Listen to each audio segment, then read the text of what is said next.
Yes, bakunzi ba Peace International TV muraho mumeze neza. Ndi Moses Angelo nkuko twama tubibakorera misi yose. Tubaha ibiganiro bitandukanye, impano zo gwaruka, ibiganiro vyubaka kandi bishobora kuzana iterambere mu gihugu. Ati uyu munsi naho bimeze gute? Murabona yuko turi kumwe n'umutumire adasanzwe. Kuba dukurikira ntabwo ari ubwa mbere tumutumira. Aramaze kwitaba ibiganiro byacu bitandukanye. Tukaganira ku bijanye n'ugwaruka iby'ubuhinga. Ikiganiro giherutse yaduhaye ku bijanye n'ubuhinga mvaruganda cyo bita intelligence artificielle. Uno munsi rero twamuzanye ni ibintu bidasanzwe. Ati bimeze gute? Tugiye kuganira ku byingo n'imiryango. N'umusore ariko agiye kutubwira ku byingo n'imiryango mu bushakashatsi yagize. Kubera iki uyu munsi ingo zisambuka? Divorce. Turabona ama mariage. BBB ariko mu mezi atatu habaho divorce tutamenya. Mu mezi atandatu mu mwaka kandi bivugwa yuko divorce ziba ngo ni nyinshi gusumba ama mariage ababandanije mu rugendo rwa mariage. Uno munsi mu bijanye na fiançailles, umuhungu n'umukobwa barakundanye bitegure kurushinga. Bigenda gute? Kubera iki yamusanga mengo hariho gucanamo ivyo vyose ni kubera iki? Nibyo rero tugiye kuganira turi kumwe n'umutumire adasanzwe. Ndamuha ikaze kandi kumbure ku bantu bamubonye bwa mbere yongera abibwira uwarewe. Ndagwa ikaze cyane. Murakoze cyane. Ku mazina nitwa Cedric Nijimbere. Nkaba tugiye kumarana umwanya muri kino kiganiro kugira ngo bikunde tuyage vyinshi ku bijanye n'ingo n'imiryango. Danatumirira mwebwe mwese abatumire kugira mushushe kuba hafi mufata gatebe kugira ngo mwumvirize ivyiyumviro bigiye bitandukanye. Murakoze Cedric. Misi cyane kabisa. Kabisa. Wari waragiye he? Tatugukumbuye kugira ngo duhe ibyumviro vyawe. Ubuzima ni atarurumva hari igihe budushira ahantu tutashaka ariko nyene tukaba oblige kuba twohaba. Neza cyane. Ego. Uno munsi uje mu ishusho idasanzwe y'ikiganiro ugiye kuduha. Kumbure baravuga ati none gashasa Cedric ko tuza kari umusore. Ibintu agiye kutubwira yavyizehe byagenze gute? Murakoze cyane. Ako nakabazo keza kamatsiko kandi gateye ipasi mbere kanagoroye. Rero ico no kubwira coco nuko buryo mu misanzwe hariho umugani kera bayamaze bavuga bati ngo ukuri ntikuvuga uwukuze. Oya avuga kuvuga uwukuzi. Rero ikindi kandi burya mu misanzu aho tubaye ntitubaye mu ishamba. Oya tuvuge ko tutabanye n'abantu niki mbani abo bantu nyene bari mu bintu by'ingo n'imiryango nibo tubayemo. Umba turabona ibintu bigiye bitandukanye, hari ivyo twumva, hari n'ivyo dushingira intahe mu buryo mwe canke ubundi. Rero kuba no shobora kuronka ico mvuga urumva nisunga experience y'ivyo mbona canke n'ivyo mbwirwa atari uko ndabibamwe ariko bivaye n'ingene ndabishingira intahe. Ego muri make. Ego kumbure warakoze ubushakashatsi butandukanye. Uravuga ati itandukaniro riri hagati y'ingo za kera n'izubu kubijanye n'abahungu n'abakobwa. Okay. Ngaho tubwire ingo za kera n'izubu mu majambo make zitandukanye gute? Urugo rwa kera rwari rumeze gute? Urugo rw'ubu rumeze gute? Kandi muri iyo nzira nyene uvuga ati urugo rwa kera rwagarukiye ryari? Rwagarukiye hehe ryari? Ubwo nako rwatanguye ryari? Bimeze gute? Okay, murakoze cyane. Icyo ni kibazo ciza kandi cingenzi. No kuvuga uri kurabira mu bisanzwe uri kugereranya ibihe vya kera hamwe n'ivyubu ari itandukaniro rinini. No kuvuga iyo tandukaniro rinini kera umwana w'umukobwa ageze mu bigero kugira ngo yiyumvire kuja gukunda canke se novuga kubana n'umuhungu. Tubwirwa yuko vyaca mu miryango. Ntivyari vyoroshe yuko umwana w'umukobwa akundana mu mpisho. Oya abavyeyi barabibamwo mu buryo mwe canke ubundi bagakora ibishoboka vyose. Ni nawe mpamvu uri kuranabiraba kera abavyeyi nibo barangiranira abageni. waza wumva ati mu muryango wo kwa banaka bimeze uku nuku nuku bimeze uku nuku nuku urumva mu buryo mu canke ubundi rero uri kurabiraba rero vyagiye kugaragara ko urabona nk'uku uri kuragereranya uyu munsi umuhungu kumva yuko yokorakora k'umukobwa nk'uko avyigombeye ni ibintu bisanzwe nta birenze ariko kera gukorakora k'umukobwa oya nticari coroshe kubera ko bari bafise amasoni hamwe no kwiyubaha kuko bavuga bati nani nk'ubu hoca nk'abantu bakambona bo kwiyumvira kwiki nibo kwiyumvira ko nasaze gasha bakaja kundega hariya bikaba birebire mu bisanzwe urumva haba hariho kubakira ku mico n'imigenzo ikindi kandi wategerezwa gukundana muhira babizi bitandukanye n'uyu munsi urashobora gukundana n'umuntu akageraho uzana save the date ni kuvuga invitation cyangwa ubutumire uko akagera yuko uzana ubutumire bakabibona ati sha aka kantu ko wari warakatunyegije urumva kubera iki wakundanye mu mpisha ariko kera urumva siko byari bimeze kandi kera urumva gukundana byaba bifise intumbero wakundana ufise intumbero yiri gushaka kuja ariko uri kuraraba uyu munsi burya abantu baravuga bati none kuja mu nkundo ni handi uvuga ati none gashaka ko ntaraja mu nkundo reka mbanze ngende gerageze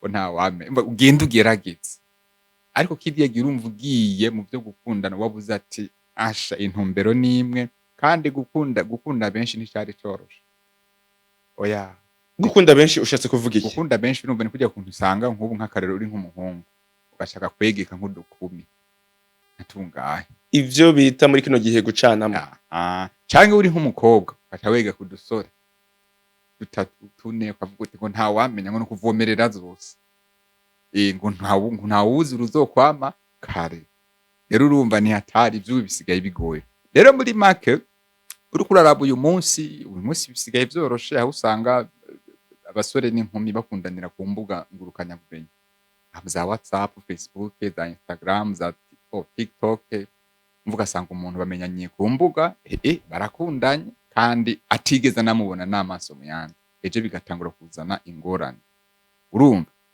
rero urukuru nabiraba biroroshe sana kabisa kera hariho ubuntu hariho kwiyubaha kandi no gukundana kuja mu migenderanire hagati y'abahungu n'abakobwa baranabihana agaciro ibyaba birimo agaciro byaba yewe bumva ati je iki kintu ndacinjiyemo ni nkuko kumva ko ubivamo cyaba ari ikintu kigoye cyane kabisa ariko ugereranije n'uyu munsi rero nashaka kurasa ku ntebe ugereranije n'uyu munsi uyu munsi urabona benshi yavuga ati jewe agiye gukundana nawe yikurikira nk'agafaranga ugasanga wewe aranotse ashobora kwifitiye akavuga ati jewe ibintu by'urukundo reka nta bindi je nikurikiriye agafaranga gusa kugira ngo ntagate cyangwa ugasanga yikundiye nyine uko ateye ibintu nk'ivyo rero urumva ni urukundo ruza rushingiye ku maentere inyungu runaka rero muri make novuga ko ari uko onye kandi uyu munsi wiyumviriye kuba yoshobora kwahukana kiba ari ikintu gito ni ikintu gito babibona ko umengo none nije nzoba mbaye wa mbere ntabikonta ko bishobora kumutuma atagaciro cyangwa se agira amasoni mu kibano n'ibindi byinshi rero nobivuga sinobimara reka mbe ndagereje ngaha muri no mwana iyo uvuze ngo kera ukavuga ati ngo nubu kumbura umuntu ashaka kuvuga ati aho kera ni ryari ubu vuba ni he kuko benshi bakunze kwiyumvira ati iyo bavuze ngo abubu bakunze gufata imvugo bavuga ati ni urunganwe rwo mu 2000 ni bishatse kuvuga novuga kera byaragendeka byaragendeka nko muri mu 1800 uduga ngira guherera kuri 1990 muri ivyo bihe nivyo ndiko ndavuga rero kera wasokura wasanga bigendeka aho wasanga imico n'imigenzo ikurikizwa abantu bakabibamo bikajamo umuco niyo bipararanganye wasanga kubera ko biba byaraciye mu muco bigaca biba ngombwa yuko ubyitwaramo neza ikindi kandi ikintu kijanye n'ico gutwara inda. Gutwara inda cari ikibazo kuko uyitwaye bikamenyekana ko wayitwaye baca baja kuguta ahantu bita mu Gisumanyenzi.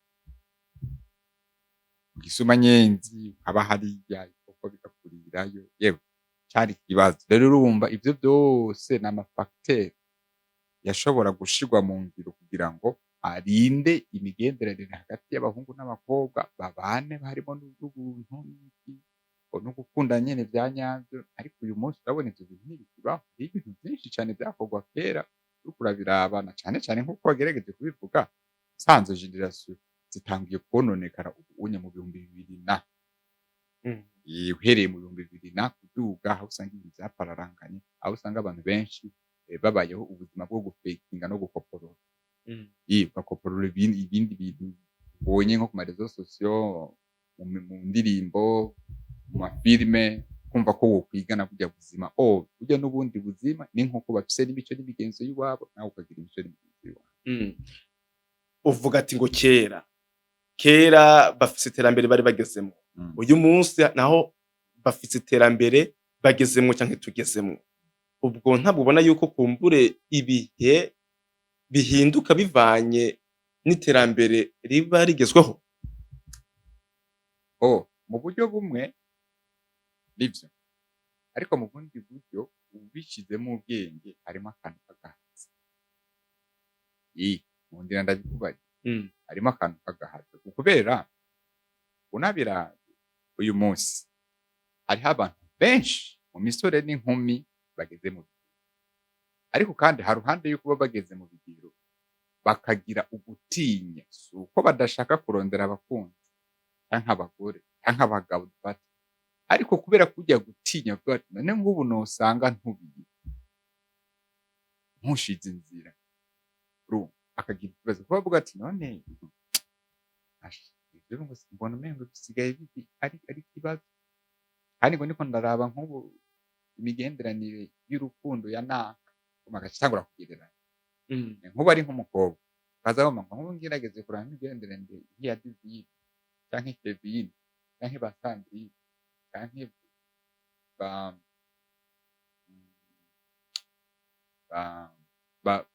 n'abandi bagiye batandukanye, mbona umengo ivy'ubu bisigaye vyarabaye ingorane.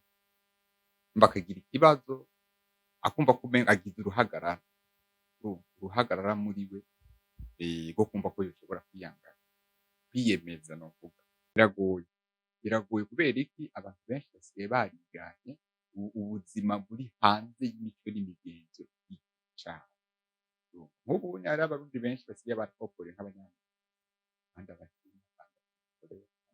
kandi n'ibindi bihugu ntabwo.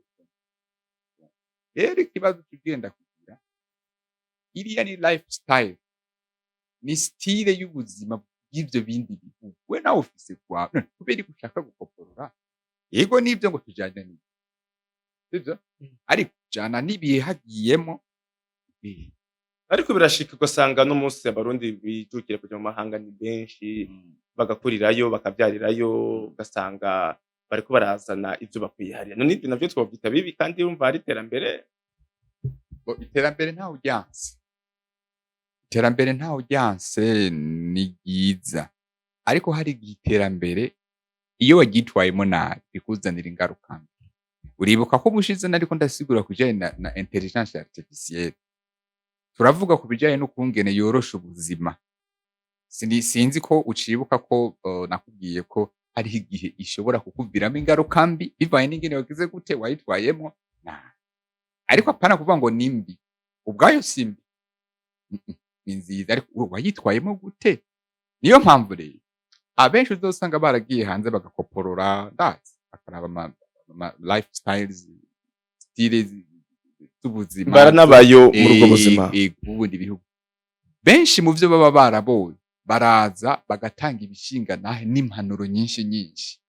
Ati twe twabaye muri ubu buzima meze uku nuku, rero namwe awapi bijanye no kujya kuntu usanga nk'abo baba barabaye hanze bakaza n'ibishinga ntahe, ati burya ivyo twabayemo ni ubuzima bwa hariya bumeze uku nuku. Mbere niyo bashitse nini baranatanga n'impanuro bakavuga bati rero asha kubyiza vraiment ibya hariya wapi kweri urabiraba biranyuranye kabisa n'imico n'imigenzo y'igihugu cy'iwacu. Rero nuko muri make. Reka rero tugaruke rero neza na neza ku migenderanire iri hagati y'abubakanye. Uno munsi haribonekeza novuga ico nokwita ugutandukana, divorce. Wibaza ko biva ku kino? Ku kintu kijanye na divorce canke gutandukana biva ku bintu vyinshi. Biva ku bintu vyinshi. Imvo ya mbere ituma abenshi bakunze kugira divorce nuko baza kwiyumvira ku bana n'abagore canke n'abagabo ariko imitima yabo iri hanze. Uraza mu rugo ariko umutima uwo mubakanye utari mu rugo uri hanze mu bindi. Wowe ukaguma wiyumvira yuko muri kumwe mubona musangira musoma ugira gute n'ibindi ariko ugasanga umutima wiwe sihuri uri ngaho da. Biva ku kino? Hariho abo usanga biyumvira kumva ko bokwaka divorce kubera ko babona ko umengo ikintu kijanye n'agafaranga kuri uwo bubakanye sikirere. Kumva ugasanga hariho nk'uwundi ayafise uburyo atanguye kuyasesagura bavuga ati umugabo n'uwu agakurikira iki agafaranga amayenteri. Akaba rero n'ikindi novuga kibituma aho usanga bibaye no kungira umugore nako umugabo novuga atanyuza umugore ku bitanga agereranyije n'abo yagendanye. Karara akavuga ati gereranyije abona agendanye nka nakana nkaca ndabwira umugabo wanje avyitwaramo umengo ni ikibazo nyene ni hahandi nyene niyataha. Kubera iki abahungu benshi canke abagabo benshi baramuhonjeje kikaza kuba ikibazo. Iyindi mpamvu ikurikira ni kurya kuntu usanga nk'umugabo afise novuga nk'ubutunzi amaronko menshi. Rero umugore akavuga ati ari nka hamwe twugira divorce ni pasupasu ni 50-50. Ivyo afise tubigaburiramo kubiri bakikaba iciyumviro nk'ico onye. Urumva ko ibi novuga nk'imibanire isigaye ishingiye kuvuga ku nyungu inyungu zimwe na zimwe mba ntibikiri nka kera. Urumva none Cedric uriko uravuga uko ni kuvuga yuko uyu munsi nta bantu bashobora gutandukana kubera umubano mubi wona ashaka udafatiye ku nyungu ariko bivanye n'umwe wese akageza afise umubano kutumvikana ku bintu bagatandukana. Ikindi kintu naco nabonye umengo isa nk'igitandukanya bubakanye mwakiyumvira ko yokwaka divorce no kutamenya inshingano z'urugo z'umwe wese. Basanga nk'ubu nk'umugore inshingano zibe ntazo, umugabo nawe nyene ni ikibazo. Bikaba ngomba ko narabonye hari abagore bamwe bamusanga bonyene ubwabo bisabira divorce. Akaza ndakwingize kimwe mu bintu ngira vyoma amahoro no kubona jewe nawe uyu munsi tugize gute akabona ko ari byo vyoma amahoro. Ariko kera ho biyumvire no ico kintu cari cyaha niko no ikizira cari kizira. Kumva ko ivyo kuko yumvira ati ngo mbe igisubira muhira koko asha ni ngorane kabisa vyaba biteye isoni. Yewe urugo rwafatwa nk'ikintu c'agaciro rwafata nk'iteka umuntu yabateye ariko uyu munsi urumva umengo ibintu bisanzwe kandi kwahukana kuko urabona uyu munsi abakobwa basigaye barabaye ivyigenge aho mushobora kubana. None nta mvugo wigeze kumva ivuga ngo niko zigira gute niko zubakwa.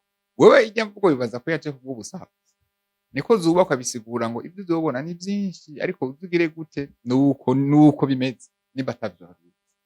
ariko iyo tuvuga ati ngo abakobwa ariko n'abahungu bashobora kubivyigenza rero ego barashobora kubivyigenza ariko bariho gusa ndavyanse barashobora kubivyigenza ariko bigezeho ku mwana w'umukobwa n'urundi rwego urumva rero hari n'igihe bishika umwana w'umukobwa ni ukuvuga arashobora kuryama uyu munsi bavyumva kumwe n'umugabo ejo akazinduka yumva umengo yamuhaze unyumvira